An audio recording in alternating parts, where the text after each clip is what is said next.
تجربہ، میرا یہ ایکسپیرینس کونیا میں نہایت خوشگوار رہا ہے، اور میں نے یہاں پر ایک نئی قسم کی اسپریچولیٹی کو ڈھونڈ لیا ہے۔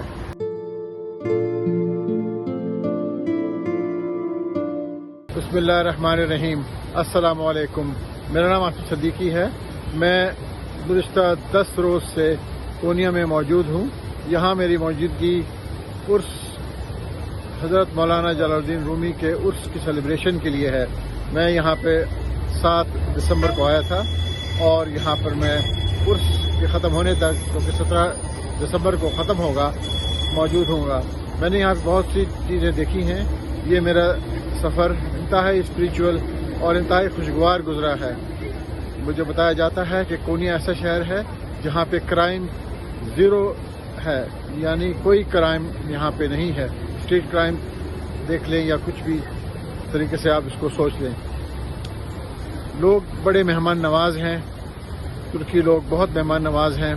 یہاں پہ جگہ جگہ یہاں کی بلدیہ نے سہولتیں ٹورسٹ کے لیے اور مقامی لوگوں کے لیے کی ہوئی ہیں۔ یہ علاقہ جہاں میں کھڑا ہوا ہوں، یہ ہے علاؤالدین۔ یہ وہی علاؤالدین کوکبت کی جگہ ہے۔ اس کے ساتھ آپ دیکھتے ہیں یہ کہ چھوٹی جھیل بنی ہوئی ہے، اس کی چوٹی پر، اس کی اونچائی پر مسجد بنی ہوئی ہے، اور علاؤالدین کوکبت کا محل بھی اسی جگہ پایا جاتا ہے۔ یہ وہی علاؤالدین کوکبت ہیں جو کہ ارطغرل سیریز کے اندر آپ نے یقیناً ان کا کردار دیکھا ہوگا۔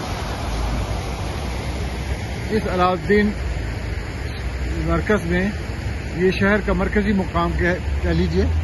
سامنے جو سڑک ہے یہ جاتی ہے مولانا کے میوزیم کی طرف، اور تقریباً 200 میٹر جانے کے بعد آپ لیفٹ ٹرن لیں گے تو شمس تبریزی کا مقبرہ آئے گا، اور مسجد آف شمس تبریزی، اور اس کے ساتھ اس کے اندر ہی ان کا مقبرہ بھی ہے۔ ادھر آپ جائیے تو شہر کے مختلف علاقوں میں یہ سڑکیں جاتی ہیں۔ ٹرانسپورٹ کا بہترین نظام ہے، انتہائی سستا اور مناسب۔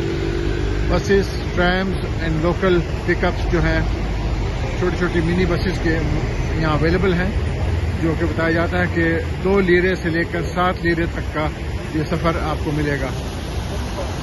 میں اوپر جا کر ابھی کچھ اور اس شہر کے بارے میں اور اس مقام کے بارے میں ریکارڈ کروں گا اور آپ کے ساتھ شیئر کروں گا۔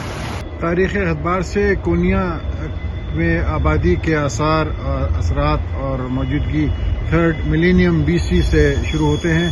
یہاں پر پہلے گریکس موجود تھے، اور اس کے بعد پرشین نے یہاں پہ آ کے اپنا اقتدار مسلط کیا، اس کو اپنے کنٹرول میں لے لیا، اور اس کے بعد روم اور کی بھی یہاں پر کچھ عرصے تک حکومت رہی۔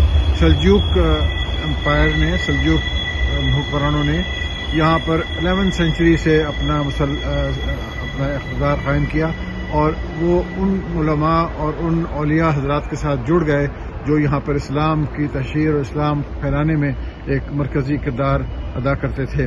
یہی میرے خیال ہے ان کی کامیابی تھی کہ وہ اس جیسے شہر کو کنٹرول کر سکے۔ انہوں نے علماء دین کو، اولیاء اللہ کو اور ان عالموں کو اپنے ساتھ جوڑ کے رکھا جنہوں نے اس شہر کے نظام کو اور اس کو تقویت دینے میں ان کی مدد کی۔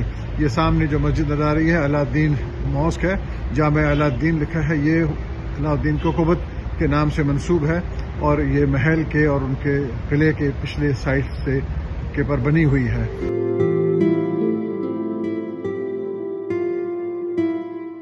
موسم آج کل سرد ہے، تو اکثر آپ دیکھ رہے ہیں کہ درخت خشک ہو چکے ہیں۔ آج بہت اچھا سنی ڈے ہے، تو میں اس کا فائدہ لیتے ہوئے یہ ریکارڈ کر رہا ہوں۔ چھوٹا سا لیفلیٹ ہے جو کہ یہاں جو بارو کونسل ہے، کراتے بارو کونسل، اس کے میئر نے یہ ایک لیفلیٹ انگریزی میں ٹورسٹ کے لیے اویلیبل کیا ہوا ہے۔ اس کے اندر شمس الدین تبریزی کے حالات اور ان کی موجودگی اور ان کی پیدائش کے بارے میں تفصیل سے لکھا ہے۔ حضرت مولانا حضرت شمس الدین تبریزی کا اصل نام شمس الحق تبریزی تھا، اور وہ اس نام سے پہچانے جاتے تھے۔ وہ 1186 میں تبریز میں پیدا ہوئے، اور آپ کو شروع ہی سے معرفت اور دینی لگاؤ تھا۔ یہ چھوٹا سا لیفلیٹ جو میئر آف کراتے نے ٹورسٹ کے لیے پرنٹ کیا ہے، اس میں شمس تبریزی کے مزار کے بارے میں اور ان کی زندگی کے بارے میں لکھا ہے۔